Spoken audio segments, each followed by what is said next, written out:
Good morning, children. Today we are going to see third chapter, reproductive health. In that we have so many subtopics that we see one by one. Assisted reproductive technology. What is that? A collection of procedures which includes the handling of gametes and or embryos outside the body to achieve a pregnancy. It is known as assisted reproductive technology, simply we call ART. It increases the chances of pregnancy in infertile couples. Intrauterine insemination. This is a procedure to treat infertile men with low sperm count.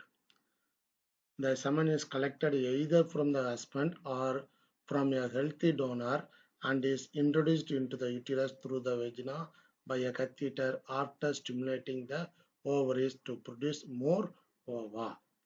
The sperms swim towards the fallopian tube to fertilize the egg, resulting in a normal pregnancy. The diagram you can easily observe. This is a catheter. We use it to collect the sperm and they are introduced into the uterus. Now they swim inside and reach the fallopian tube here, and here the fertilization normally take place. And second method is IVF or test tube baby. What is that? Here it is a technique. Sperm and eggs are allowed to unite outside the body in a laboratory. In vitro, that means outside the body. In vivo, that is inside the body. One or more fertilized eggs may be transferred into the woman's uterus where they may implant in the uterine lining and develop. Excess embryos may be cryopreserved for future use. Initially, IVF was used to treat women with blocked, damaged, or absent fallopian tubes. But nowadays, IVF is used to treat many causes of infertility. So, in the first case, we studied how to rectify infertility in male, and in vitro fertilization, we rectify the problem of female.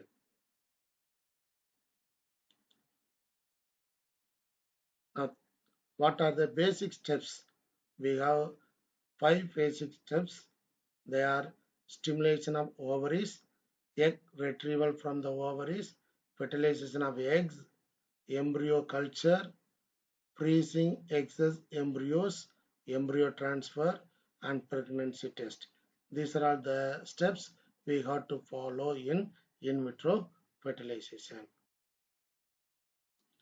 And next one, ZIFT. ZIFT. What is that? Zygote intrafallopian transfer. Here, as in IVF, the zygote up to 8 blastomere stage is transferred to the fallopian tube by laparoscopy. The zygote continues its natural divisions and migrates towards the uterus where it gets implanted. In the diagram you can easily observe. See here, zygote is implanted in the fallopian tube, not sperm. It is in the first case, but here the zygote is placed in the oviduct or fallopian tube. And next one is IUT. So what is IUT? Intrauterine transfer. So what is that? Embryo with more than 8 blastomeres is inserted into the uterus to complete its further development.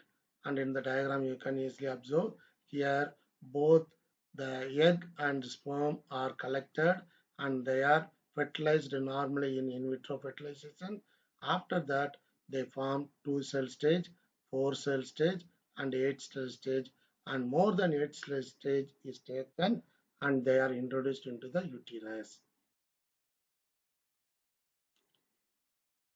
Next one is gamete intrafallopian transfer. That is simply we call GIFT. What is that? transfer of an ovum collected from a donor into fallopian tube. So it is somewhat more complicated. Here, the woman is unable to produce the gamete or ovum, or there may be some other problem after production of ovum. It may not be transferred. That is also a problem. So that we rectify that one by gift. So in this method, the eggs are collected from the ovaries and placed with the sperm in one of the fallopian tube. So in the fallopian tube we keep, and zygote travels towards the uterus and gets implanted in the inner lining of the uterus. So see here, you can easily observe the ovum and sperm, they are collected and implanted here. And next method is ICSI. What is that? Intracytoplasmic sperm injection. In this method, only one sperm is carefully injected into the cytoplasm of the egg to fertilize. So in the diagram, you can easily find out here only one egg is taken and the egg cytoplasm, we call that is a ooplasm, and the sperm by micro injection, they are injected inside. And here 75 to 80% of success rate is available.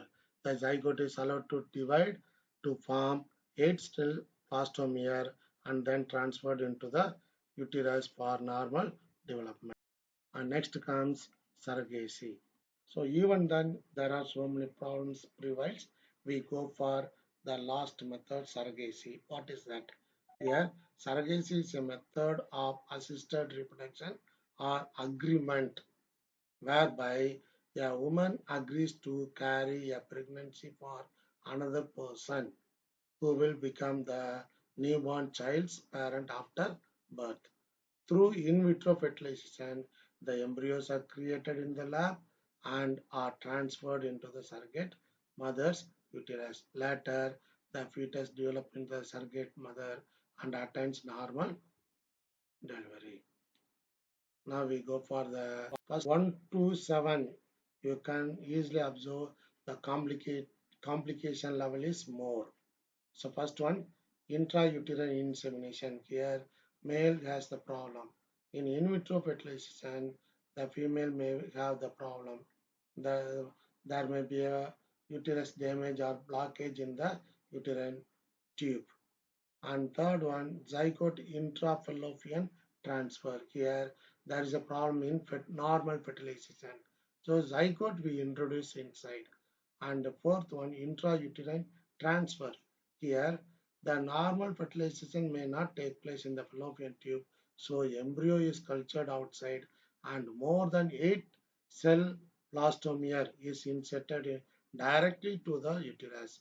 And in the fifth method, gamete intrafallopian transfer. Here, the woman is unable to produce the ovum, so that we transfer the ovum collected from a donor into the fallopian tube, and normal process continue after that. Then sixth one, intracytoplasmic sperm injection. Here, even we have the donor and normal sperm, sometime normal fertilization will not take place, so that the sperm is carefully injected into the cytoplasm of the egg. So definitely there will be a 100% fertilization. And last one, surrogacy. Here a woman agrees to carry pregnancy for another person. Sometimes there may be infertility in male that can be prevented. That is a male infertility prevention.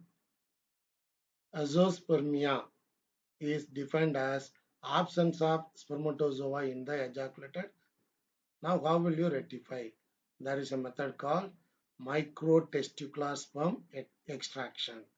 The picture clearly shows how to extract the sperm from the testicular region. So you know very well the testis is placed in the scrotal sac. From the testicle, you know very well the seminiferous tubules are present. And the seminiferous tubules, when we observe under microscope, we can observe so many the active site for the production of sperm. From there, we remove the sperm and we improve for the sperm yield when we compare to the traditional biopsy techniques. By this way, we can prevent infertility in male. And next one, detection of fetal disorder during early pregnancy. The first one is ultrasound scanning.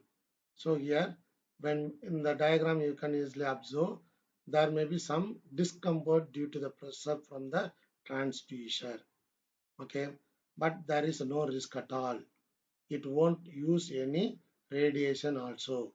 And this method is performed in the first trimester and used to determine the number of fetus developing as well as the pregnancy complication can be detected by using ultrasound scanning. And second method is amniocentesis.